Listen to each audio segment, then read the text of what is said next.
শেখ জায়েদ মসজিদে ইফতারের আয়োজন। হাজার হাজার মানুষ আসছে এখানে।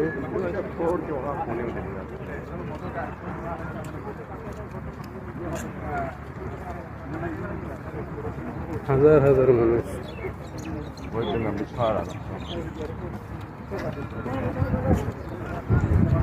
ইফতার সাজায় রাখছে, শুধু মানুষ এসে এসে বসবে এখানে। দেখেন হাজার হাজার হাজার হাজার।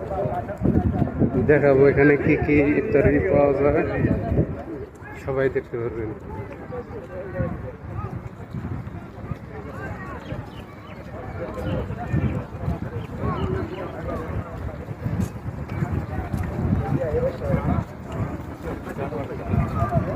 এই যে ইফতারি নিয়ে আসতেছে, আর এখানে রাখতেছে।